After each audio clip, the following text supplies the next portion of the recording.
আজকে মনে পড়ে গেল আল্লামা সাইদি রহমতুল্লাহ আলাইহির কথা। তিনি বলেছিলেন, সময় আসবে তখন পালানোর জন্য ইঁদুরের গর্ত খুঁজে পাবে না।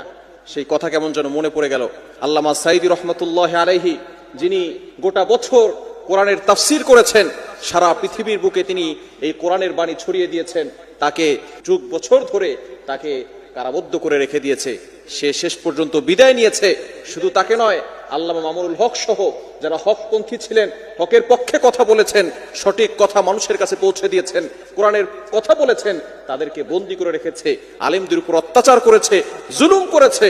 আল্লাহ পাক রব্বুল আলামিন এই জুলুম সহ্য করেন নাই। আল্লাহ পাক রব্বুল আলামিন এই জুলুমের পতন ঘটিয়েছেন। আল্লাহ পাক রব্বুল আলামিন দেখিয়ে দিয়েছেন, যারা জুলুম করে তাদেরকে অচিরেও ধ্বংস করেছেন। এখনো আল্লাহ পাক রব্বুল আলামিন জুলুমের কারণে তাকেও পতন করে দিয়েছেন। আমি ৭১-এর স্বাধীনতা দেখি নাই, আমি